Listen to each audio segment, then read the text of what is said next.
Blog Talk Radio.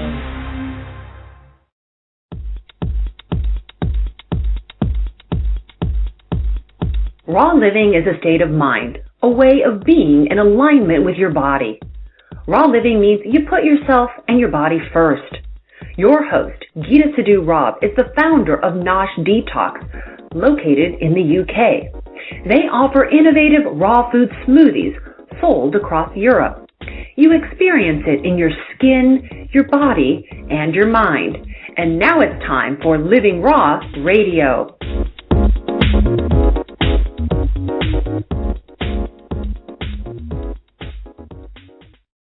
So, hi, this is Living Raw Radio, and I'm your host, Sidhu-Robb. And with me this wonderful evening is Naomi Mead, who's our head nutritionist at Nosh, and an all-round, really intelligent, experienced person about all things food related. And the lovely thing about having Naomi around is that what you know, Naomi, is just something that you just take completely for granted. And it's brilliant working in Nosh, where if something happens, I can turn around to you and just say, what, how does that work? Why do I feel like this? How do I do this? And every time I come to you, then you have an answer for it. And it's like having your own bit of nutritionist, which is kind of what you are, isn't it? Oh, thank you. Yeah, it's really helpful. I mean, and today, what we're going to talk about is the fact that I came to you a few weeks ago, and I said, I don't feel great, and it's difficult when I eat, and it's this, and it's that. And you told me about something I'd never heard of before. You talked to me about low stomach acid. And the thing about low stomach acid is why have I never heard of it? Okay, well, that's not surprising because most people haven't heard of low stomach acid and what it is and the side effects. And actually, until a few years ago, it was something that I hadn't heard of either. And we tend to always think about high stomach acid. Yeah, and indigestion and do whatever. Yeah, and actually, I'll talk about it a bit later on, but actually that solution of popping something instantaneously can actually, in a large majority of the cases, make the problem a lot worse. Yeah. And what is the real problem is that high stomach acid and low stomach acid feature very, very similar symptoms. So this is where the confusion is. So if we start, what are the symptoms of low stomach acid? Okay, so low stomach acid, essentially, if we think about stomach acid, it's necessary for so many things. Essentially, its primary function is to help to break down our food, in particular proteins. So we need stomach acid to break down proteins, and we need any sort of protein into the constituent parts so our body can break them down and absorb. But everybody has stomach acid. Everybody has stomach acid. I mean, it's absolutely vital. If you think that we ingest food, everything we ingest through our mouth, our body has to be able to deal with that. And obviously, in the food we eat, there's a lot of bacteria, there's a lot of toxins, there's things that if there was nothing to digest them and to sort them out, then they could be very harmful for our body. So what we do is we chew, it hits the stomach, and the stomach uses the acid to break it. Exactly. It provides a very, very hostile environment where all the nasty bacteria that we don't want will not be able to survive. So it's not even just breaking down the food, it's making the food safe. Exactly, it's making the food safe. As you're aware, we also need particular bacteria, good bacteria, in our digestive system to help with the whole process of digestion, to help make these sort of vitamins and minerals. And the stomach acid provides the right environment for that bacteria to survive, but not the nasty bacteria. So now we know what stomach acid is. How do we make stomach acid? So stomach acid is made in the stomach. It's made by cells called parietal cells, and it's continually being made. It really relies on zinc. Production of stomach acid relies on zinc. Of course, conversely, a little bit of a problem with that is that we also need stomach acid to be able to absorb zinc. So if we have low stomach acid, we can really get into a cycle because we can't absorb the zinc and so we haven't got the zinc to help make the stomach acid. Right. So, okay, so now we know how we make stomach acid. So what is low stomach acid? Okay, low stomach acid. So for us to be able to digest our food properly and for good immunity, we have to have good levels of stomach acid. Now, stomach acid naturally declines as we get older and naturally declines with age. Why? It just does. It's to do with the structure of the cells. We're producing they age, they're producing their stomach acid. It's also to do with our vitamin B12 levels. They naturally reduce as we age, which is why a lot of people have to have vitamin B12 injections. And zinc, vitamin B12 and stomach acid are all very much interrelated. So we can naturally see a natural decline in stomach acid as we get older. It's like a deterioration process, like everything else in our body. It is one of the signs of aging. However, there are other factors that can affect our stomach acid production. A poor diet, so if we're eating diets very high in fat and protein, it's just too much for our body to handle. I mean, they're the foods that we really need stomach acid to break down. If we're eating a diet that's too high in those, our body just can't cope with it. And so what happens to stomach acid then? So then that's when we can have this problem when you kind of overuse your stomach acid and you can't produce it fast enough. The nature in which we eat is very important as well. If we eat too fast, when you think about eating, the whole process of digestion starts before you've started even eating your food. It's the thought of food, the production, and that's not just a mental thing, that's a very physiological part of the digestive process, which is why the whole process of cooking is so important, because you're cooking, you're smelling the food, you're seeing the food, you're preparing your food, your body's starting to produce digestive enzymes, the saliva, the stomach acid. What most of us do now is we're like, oh my goodness, it's 2:30, I haven't eaten lunch, grab a sandwich, still at the computer, eating our sandwich. We haven't even adapted our body to the process of eating. So we're eating a sandwich and our body hasn't even prepared for it to be digested. So of course, more than likely than not, we're not going to produce the stomach acid and the enzymes ready. And that's where we have a problem. That's actually why we have a war in Nosh, because I won't allow anyone to eat at their computer. Or at least when I'm there, nobody eats at their computer. And I make everybody go upstairs and we cook a meal for everyone every day because it's just, I can't bear it. No, and that's where the whole course of a meal comes from. Of course, it's sociable and it's nice, but actually, physiologically, we do have to prepare our bodies for eating. Yeah. And that's a huge problem. Another really huge problem is stress. Stress impacts very, very significantly on the production of stomach acid. If we're very stressed, we're not producing enough. So that's another reason why someone might have low stomach acid. Okay, so give me a list of the symptoms of having low stomach acid. Okay, so if you've got low stomach acid, you generally feel quite uncomfortable pretty soon after eating. Yeah. You will notice it in particular with high protein meals. So if you've eaten something containing nuts, meat, fish, a very protein-rich food, and often fatty foods as well, you'll really notice symptoms most distinguished then. You'll feel quite bloated. You'll often get burping sort of almost immediately after eating, feel very gassy. Yeah, I always put coconut oil in my smoothies, and I found that having the smoothie, and then I just didn't feel good after. Yeah, exactly. So that would be the high fat. And it's quite an instant feeling. You feel it pretty soon after eating, within an hour of eating. And it's that very full feeling. It's almost like you can feel the food fat in your stomach, which essentially is what's happening to it. Yeah. And what the problem is, you've got these proteins, these masses of protein in your stomach, and it's not being broken down. It's literally fermenting in your stomach. So it's producing gas, and it's making you just feel nasty. If you're not producing enough stomach acid and not breaking down your food, you're also not absorbing a lot of the nutrients and minerals from the food. Well, you can't be, because you're not breaking it down enough for the gut to be able to. Exactly, and you need the stomach acid to absorb zinc, magnesium, calcium. So you'll also notice things like the quality of your nails goes down. They might be dry, brittle, your skin What might does that be dry. mean? Why do you need stomach acid to absorb zinc and the trace minerals? Okay, because actually the production of the actual stomach acid itself is important for the absorption. You need those cells to be able to cross the barrier. Also, you're actually not getting all of those from the food if you're not breaking them down properly. So the first thing is it's not being broken down, so the food's not releasing that product. Yeah. And then the fact that the you transfer across the wall of the stomach requires stomach acid. It's the whole binding process. You need it there. People with low stomach acid over time may also be more susceptible to allergies. That's because it's a phenomenon known as leaky gut syndrome, and basically if your body is not fully breaking down food into the proper constituents, then what they will start to do, it will start to damage the wall of the gut, the intestine, the stomach, and you'll start to absorb food in almost parts that are too large. Yeah. They've not been broken down into the smallest parts they should be.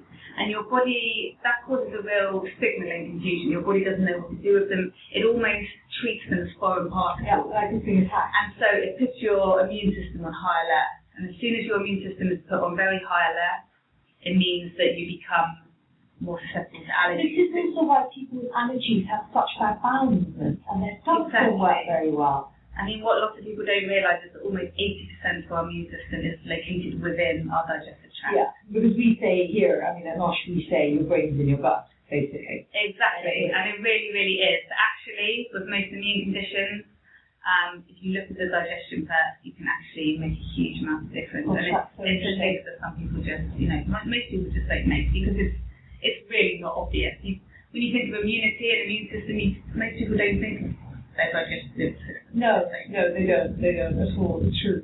Okay, so what do you do to help somebody that has low stomach acid? How do you help with low stomach acid? Okay, so once you've established, once I would establish whether someone has low stomach acid, and you can normally form quite a good picture. I mean, if they list a number of the symptoms that we've talked about, the real distinguishing one is those feelings that are quite soon, because anything lower down in the bowel and the intestine, it takes a while for the food to go down there. So symptoms that occur sort of 3-4 hours after eating, generally something else, but the quite sudden symptoms tend to be stomach.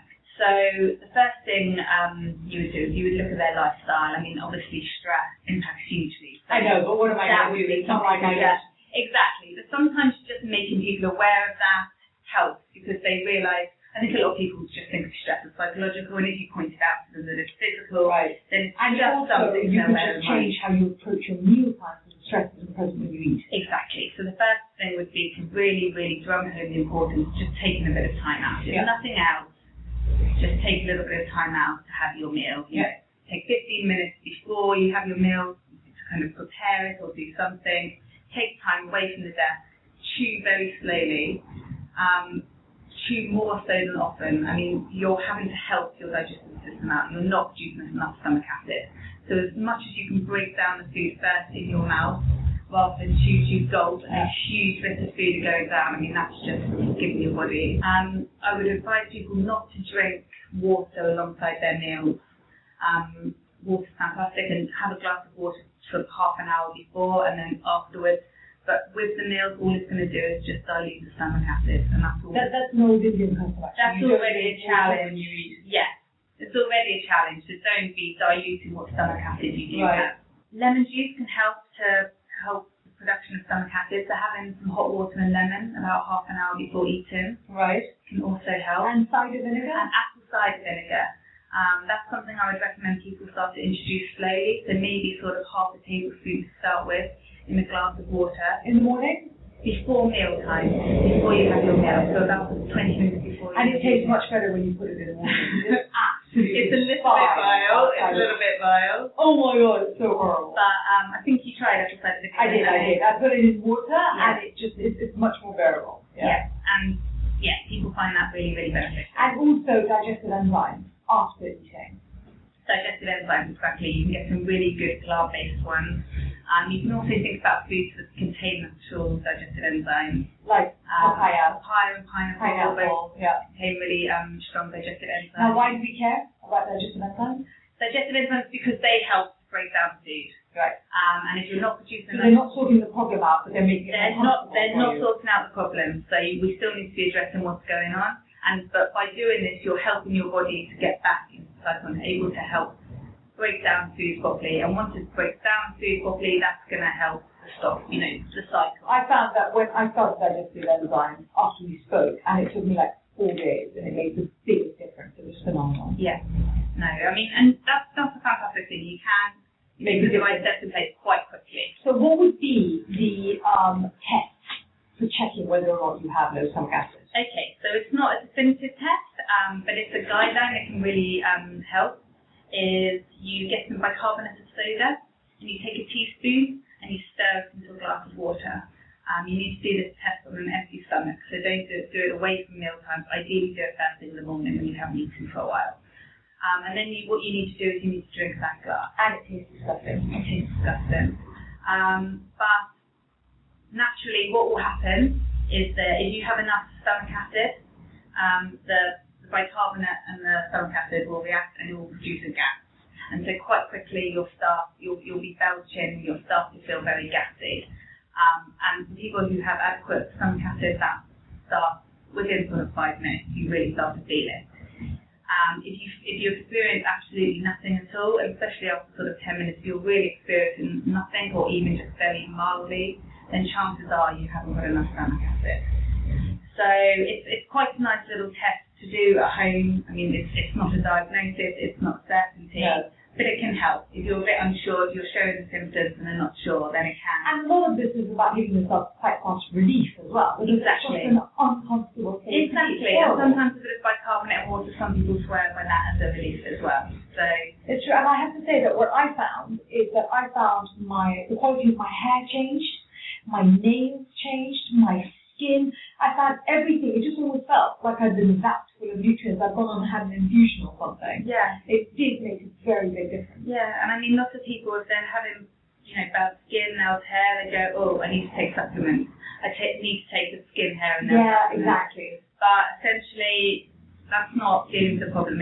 You can take as many supplements as you want. If your digestive system's not working properly, if you haven't got enough stomach acid, you're not going to absorb any of them. So it's really having to kind of go a little bit deeper than that and work out what's going on. Yeah, it's true. It's true. You don't get, I have tried absolutely everything and I haven't found anything that worked. Yeah. Because I always take supplements. I'd always tried, and I had never ever heard of the idea of having low stomach acid. So I find it absolutely fascinating that it makes such an enormous difference. Yeah, bitter foods as well can really help. Isn't that the point though? Because we don't have enough fermented foods and exactly. Our diet's changed to become so bland, so we don't have things like sauerkraut and bitters and sour foods. Exactly, and all those bitters and beetroot and all those greens, all those bitter greens, dandelion, all of those. Kale, arugula. Yeah, exactly. Just whack them in. They really, really do make sense. And you need them raw or cooked, or it just doesn't make any difference. I mean, ideally raw sometimes. But it's hard to digest. If you're really suffering, then raw foods can be quite challenging. Yeah. To start with, having them lightly steamed. Don't overcook them because you're going to get rid of all the nutrients. But lightly steamed just makes them a little bit easier for your digestive system to manage. We do that like with broccoli. We put hot water. or even the way I eat raw, I put hot water over the broccoli and let it set next to like a and blanch it. Exactly. And I literally pour it over and let it set, and then I take the broccoli out. And by the time it's hot, really green, and everything's become bioavailable. Exactly. And kale is another one you can do that with. Yeah. Just put hot water in it, just wilt it down. And kale, the other thing you can do is put lemon and salt. Exactly. If you knead and massage lemon and salt and avocado into kale and let it sit for 10 minutes, you've got cooked kale. Lovely. Yeah. And lemon juice is fantastic. Yeah, and they use that for carpaccio as well, don't they? Kind of cook it. Yeah, exactly. So yeah, so that's a really fantastic idea. And I'm just trying to think of anything else. So you may want to just reduce eating very heavy, hard to digest proteins as well. So meats are quite challenging. Yeah. Anything like that. While you're trying to build yourself back up. Yeah, and then fats as well. Yeah, and fats as well. Essential fats found in sort of oily fish are good and help with the repair process. I mean, you might find you've had low stomach acid, you're going to have some element of inflammation as well. So you want to be dealing with where? Inflammation within the digestive system. Within the digestive. Yeah. Okay. So you're saying that basically because you've been struggling and working quite so hard, your body is actually under quite a bit of stress. Yeah. So in order to recover, you're not just raising stomach acid, but you're helping it all to calm down. So exactly. And you want to get everything back into balance. What's likely to happen is your stomach acid levels are out of kilter. Is that the gut bacteria become out of balance as well. Yeah, so there's one, it knocks on. Exactly. So often a probiotic supplement would be a really good idea as well. Generally that would come a little bit after because you want to be able to get the environment correct first. Yeah, because I tried probiotics ages ago. Exactly. Nothing for me. So that would be the next stage. If you're taking a probiotic and your stomach acid is out of balance, then it's not even going to survive. It's not going to have the desired effect. But fermented foods, so things like sauerkraut, are a really good one. Yeah. And even getting probiotics through sort of natural yogurt or something as well can be really That's fantastic. Thank you very much, Naomi. That was really good. And that's what you do with low stomach acid. And it's Living Raw Radio with Sidhu-Robb. And thank you very much for joining us this evening. There was me, there was Naomi Mead, and there was low stomach acid. Until next time. Thank you.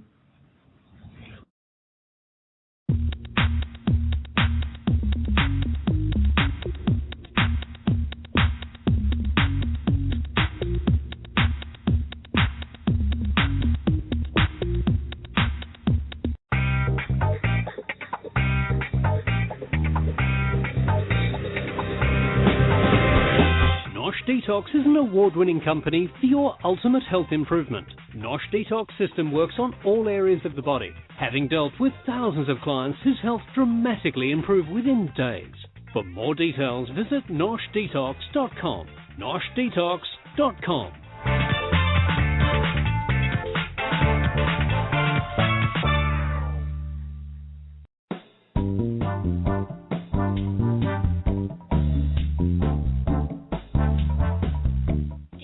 Sluggish?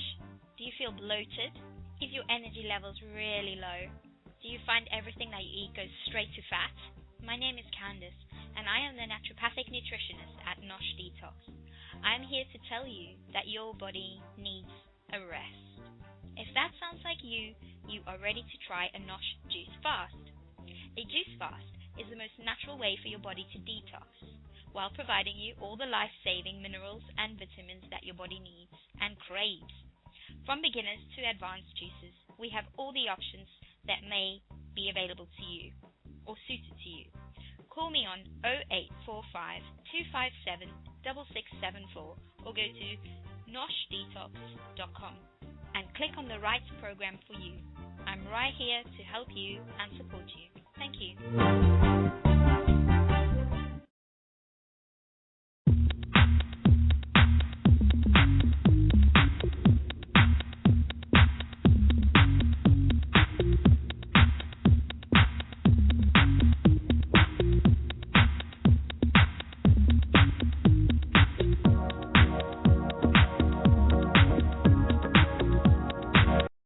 Okay, hello everybody. Thank you for joining me today. For those of you who haven't listened before, my name is Naomi and I'm a nutritionist here at Nosh.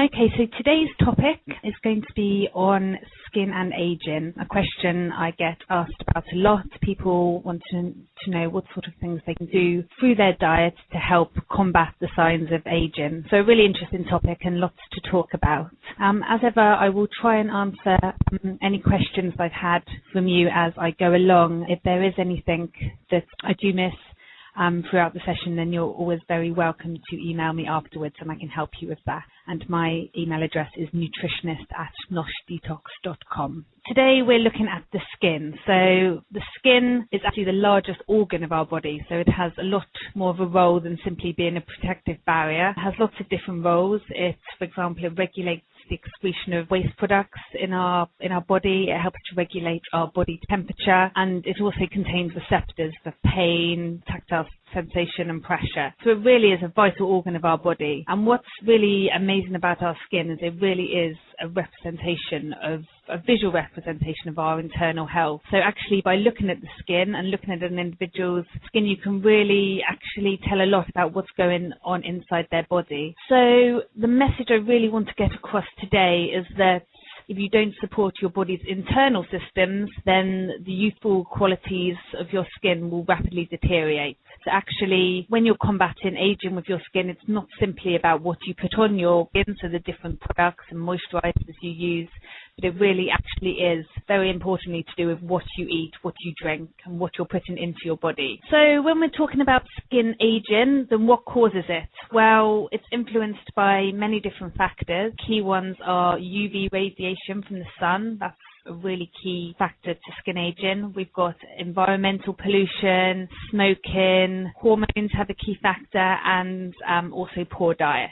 So we're going to be looking at those in a little bit more detail. What many people don't realise is that actually body weight, and more specifically blood sugar levels, which I'm going to speak about later, also have a real impact on the skin. When the skin ages, this is associated with a loss of fibrous tissue in the skin, a slowed rate of skin cell renewal, so the rate skin cells are constantly renewing, dying and new ones being built, and the rate at which this happens can decrease as we get older. And also a reduced vascular network, and by this I mean reduced circulation to the skin. And the function which goes on in the skin that helps to maintain the moisture of the skin also becomes impaired as we get older. And the result of this, unfortunately, are drying out of the skin, wrinkles and sagginess, and all of these we see that can occur with age. And these are natural processes of aging, but there are definitely certain things we can do to help reduce the rate and the extent to which these happen. So to start with, I just want to look in a bit more detail at the factors that impact on skin aging and how they do this. So if we think about our skin, it's actually the main point of contact we have to the outside world, and as a result it is regularly exposed to all different types of pollution. UV radiation from the sun and air pollution are the major ones, and exposure to these pollutants induce the production in our skin of what are known as free radicals. And what free radicals are they're highly volatile molecules that are produced in the skin and can over time wreak havoc and cause damage within the skin. They're produced within the body, all over the body, but the ones I'm talking free radicals live in the skin. And it's these that are responsible. People who have been in the sun too much or been in sunbeds too often get this pigmentation on the skin, this brown pigmentation, and that's a result of free radical damage. And the wrinkles and sagginess that can occur from too much sun exposure, again, is caused by free radical damage. And what these free radicals do, they're produced, say, in response to the UV rays, and they damage the collagen and the elastin in our skin. And that's what helps keep our skin smooth and supple. So that's why when we're thinking about our skin and aging, that it's our hands, neck and face that tend to age faster than the skin. And this is often because they're the parts of our body that are most exposed to the sun. Another pollutant that really affects the skin is smoking, and smokers' skin tends to age a lot quicker than non-smokers. And again, this is due to the free radical production that occurs in the body as a result of the chemicals in cigarette smoke. And this actually again affects the collagen production in our skin, and it's the collagen that's so important for keeping our skin supple and smooth. Smoking also impairs the circulation, and it triggers DNA damage in the skin as well, which makes the skin a lot more vulnerable to disease and aging. And you'll often notice that a long-term smoker's skin is often characterized by increased lines and wrinkles, and dehydrated and very dull. Okay, so as well as external pollutants, then these free radicals can also be produced internally, inside the body, and this can be as a result of a process called glycation, which I'm going to be talking about in a bit of detail. Now, what glycation is a process that occurs to the body's tissues as a result of chronic exposure to glucose. We can use the name glucose or sugar interchangeably. Now, glucose is essential, and it's what provides the fuel that our body needs to function and stay alive, so we need it in our diet. However, if levels of glucose in our body are too high and over a prolonged period of time, then this can have a really detrimental effect. And what the process of glycation is it occurs when these sugar molecules or these glucose molecules enter the circulation and in high levels attach themselves to collagen in the skin. And what this process does, this fixing of the sugar to the collagen, causes the collagen structure to change, and it causes the collagen fibers to lose their elasticity and makes them become rigid, more brittle, more prone to breakage. And then visually this results in poor skin quality, wrinkles and sagging of the skin. So to avoid this from occurring, we have to really regulate our glucose levels in our blood, and we can do this by regulating our blood sugar levels through our diet. I mean, our diet is absolutely key to how our blood sugar is maintained, and so we're going to be discussing shortly how to do this. One other factor I just want to mention that contributes to skin aging is actually hormones. As we get older, there's a decline in the level of our sex hormones, so estrogen, testosterone, and also growth hormone. And these hormones have a significant impact on the skin and the rate at which skin deterioration occurs. So keeping a correct balance of these hormones is absolutely critical. When women reach the menopause, their levels of estrogen start to decrease quite dramatically, and this is often accompanied by significant changes within the skin, because what estrogen does is it has an effect on skin thickness, wrinkling, and the moisture of the skin. And as the estrogen levels decrease, cellular renewal becomes sluggish, resulting in a thinning of the skin layer. And this negatively affects the skin and its ability to maintain hydration, strength, and elasticity. So hormones is another really important element to skin aging. So those are the main factors. There are others, but those are the major ones. So knowing these and knowing why they occur, what I want to discuss now is what we can do through diet to combat the effects of skin aging and help to slow it. And firstly, what I want to look at is the importance of following a blood sugar balancing diet. And this is very much in relation to this glycation process that I just described that occurs in the skin. So what do we mean by blood sugar balance? Well, what blood sugar concentration refers to is the amount of glucose or sugar in the blood. And this is regulated by a hormone called insulin, which is produced in response to eating. And what insulin does is it stimulates the cells of the body to take up the glucose we have in the blood when we eat. And so it stimulates these cells to take the sugar out of the blood. And different foods influence the rate at which glucose is into the blood and the rate at which it's taken up. So some foods release glucose very quickly into the bloodstream, and these are what are known as high GI foods.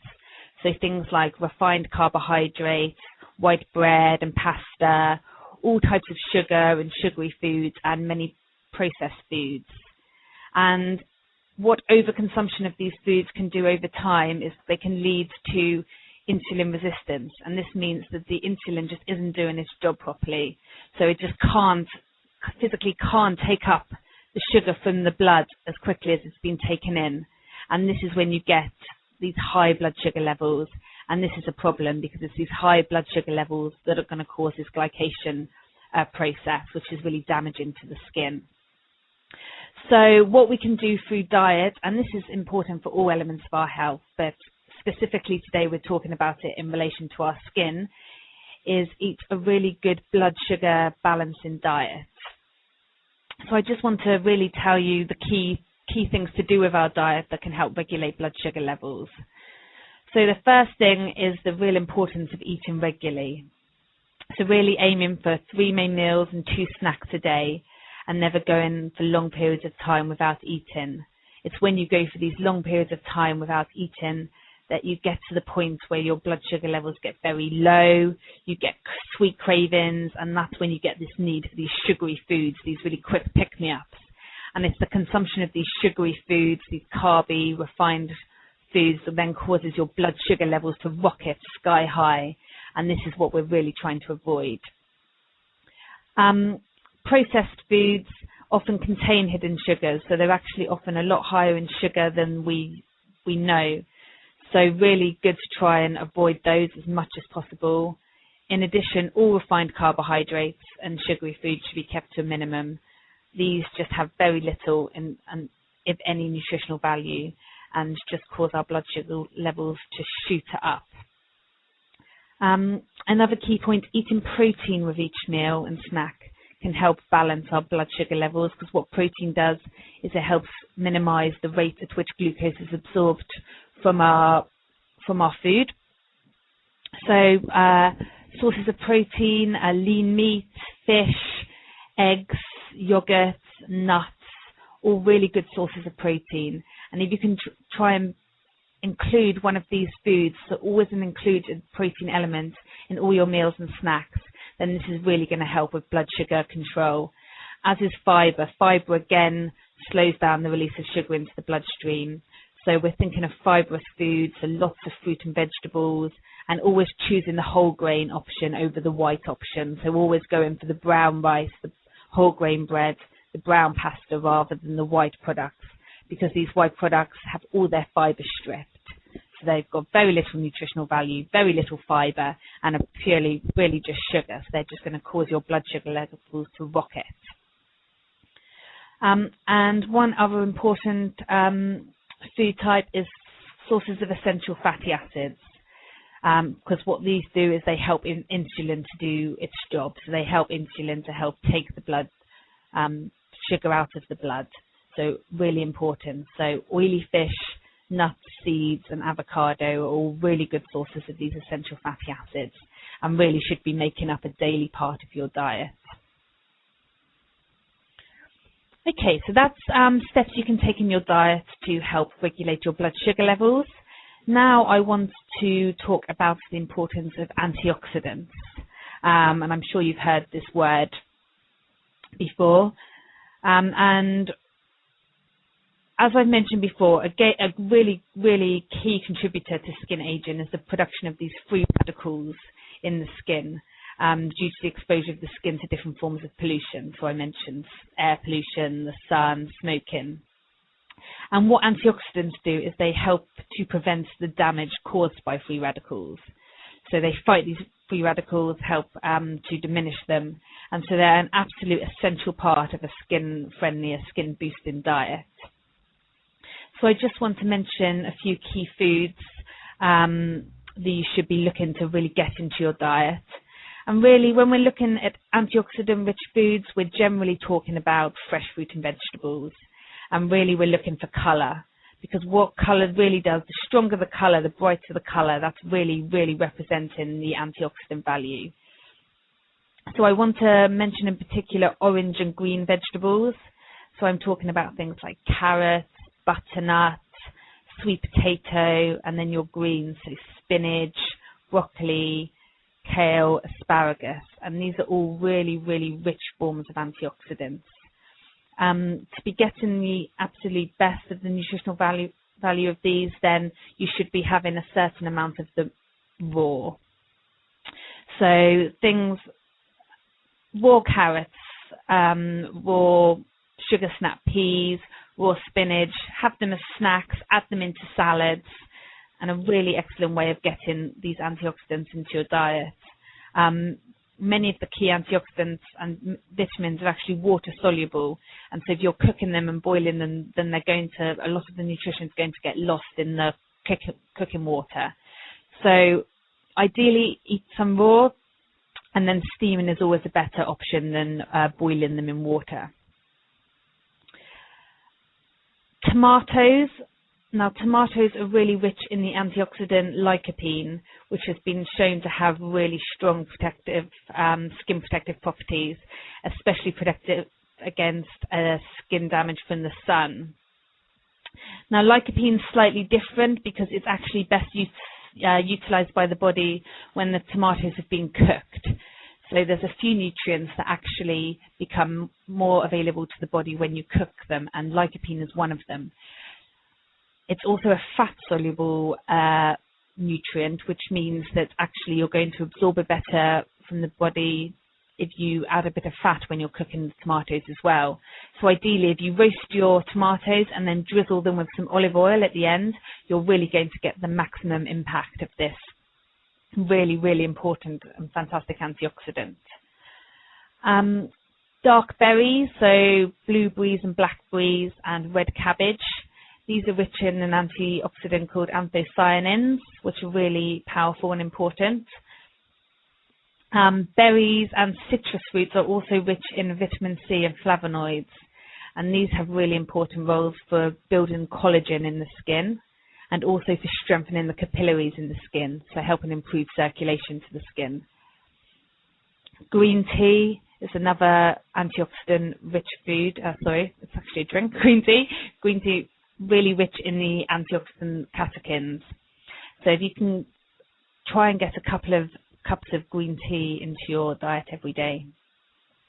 And quite a nice one, red wine is actually really rich in resveratrol, which is a powerful antioxidant. And whilst excessive alcohol consumption can be really damaging for the skin, then there are some definite benefits to the occasional glass of red wine, which is quite good news. Another food I just want to mention is salt. And it's quite well known that salt intake can increase the risk of hypertension, so it can actually increase the risk of high blood pressure. And there's been a link found between high blood pressure and the capillary density in the skin, which affects the circulation to the skin and therefore the quality. So by keeping our salt intake low, and I don't just mean by not adding salt to your foods, but just be cautious of processed foods, because processed foods often have a lot of added salt that we don't even realise is in there. So just be mindful of that. So the closer you stay to a whole food diet, then the lower your salt consumption is going to be. And you don't need to be adding it to your food. You're getting enough naturally for all your fruits and vegetables. So salt is something that we can just be mindful of keeping low to help protect our skin. So not only our skin, but our blood pressure as well. There's just a few other foods that I'd like to mention as well. Avocado. Now this is really, really rich in vitamin C, vitamin E. It does contain some vitamin C, but vitamin E, which is another really powerful antioxidant. The fantastic thing about avocado is that it can also be used externally on the skin as well. So try making a homemade face mask with avocado, peel it, mash it, and then just pat it evenly on your face and leave for sort of 15 to 20 minutes. So a really lovely natural face mask. And it has really high moisturising properties, so really fantastic for the skin. Coconut water is something else I want to mention, and coconut water is pretty special because it actually contains the same 5 electrolytes as human plasma, and was actually used during the war, sometimes used intravenously for dehydration, often termed the fluid of life. It's absolutely fantastic, got all the electrolytes our body needs, and is really deeply hydrating. And dryness really, really impacts the skin and is a key part of skin aging. So keeping your skin hydrated is really important, and coconut water is just a fantastic way of doing this. With coconut as well, virgin coconut oil contains a certain type of fatty acid which helps builds the lipids in the skin barrier. So really, really important for keeping skin healthy and keeping the moisture in the skin. Virgin coconut oil, you can cook with it, fantastic to cook with, but also to get all the nutritional benefits, then just a teaspoon of it every day. You can have this straight off the spoon, it's actually quite delicious, or you can stir it into yogurt. And I just want to mention as well essential fatty acids. I mentioned these in terms of blood sugar balance and helping insulin do its job. But they're also really important for making up the membranes of the skin cells, and so essential for skin structure and function. So really important that you get good sources of these into your diet, and you can do this from eating oily fish, nuts and seeds. So oily fish at least 3 to 4 times a week, and nuts and seeds, something that's very easy to get into your diet daily. So a handful of nuts as a snack, or sprinkling some seeds and nuts over your salad, on your breakfast. But really, really important for skin health to be getting these essential fatty acids into your diet daily. Something else I'd like to mention is also something called hyaluronic acid. Now, as the human body ages, the levels of this hyaluronic acid decline. And what this does is it supports and preserves the moisture within our tissues and in our skin. And it's actually a compound that's used often in cosmetic and medical use. So it's used in certain skin creams and supplements. But we can get it through food. Really good sources of hyaluronic acid are Naomi beans, tofu and soya milk. And also it's produced naturally in the body using magnesium. So if we can get magnesium into our diet through food, then this is going to help as well. Really fantastic sources of magnesium are green leafy vegetables, so things like kale, cabbage, broccoli, green beans, asparagus, and also nuts and seeds. So specifically things like pumpkin seeds, sunflower seeds, and almonds are all really good sources. So lastly, in terms of your skin, foods in terms of liver support and digestive support. Now, one of the things I said at the beginning was that your skin really is a reflection of everything that's going on in your body. And if your liver is under pressure and not functioning properly, and similarly, if your digestive system is not functioning properly, then this is often going to be reflected in your skin. The liver and the digestion are both responsible for processing toxins and excreting toxins from our body. And if for any reason these systems are overburdened or we're not feeding them with the right foods, then this can often impact on your skin quality. So we've talked about, we've mentioned many of the foods already, but liver supportive foods, in particular cruciferous vegetables, so things like broccoli, cabbage, kale, these same foods that come up over and over again, really important for liver support, as are sulfur-rich foods. So I'll name a few key ones, eggs, garlic and onions, so getting these foods into your diet. Similarly, with supporting your digestive system, high fibre foods are really key here. So lots of fruit and vegetables, and in particular prebiotic foods, and these really help to support your digestive system by feeding the good bacteria in your digestion. So things like oats, leeks, onions, bananas, asparagus, they're the key foods that are prebiotic and help to feed your good bacteria. And also a probiotic supplement, really important as well. You can get natural probiotics within natural yogurt, but the way of getting them in a really good source is going to be really well utilized by your body is a good probiotic supplement. Okay, so I think I've discussed all the key foods and groups of nutrients that are key for skin aging and health, and I hope I've given you a bit of background as to why they're important. If you do have any other questions following on from this, then please do get in contact with me. Similarly, we offer consultations here, both in health coaching and nutritional consults at NOSH, so if you'd like to speak to me about those two, I'd be really delighted to chat to you about them. Okay, thank you so much for joining me. Thank you.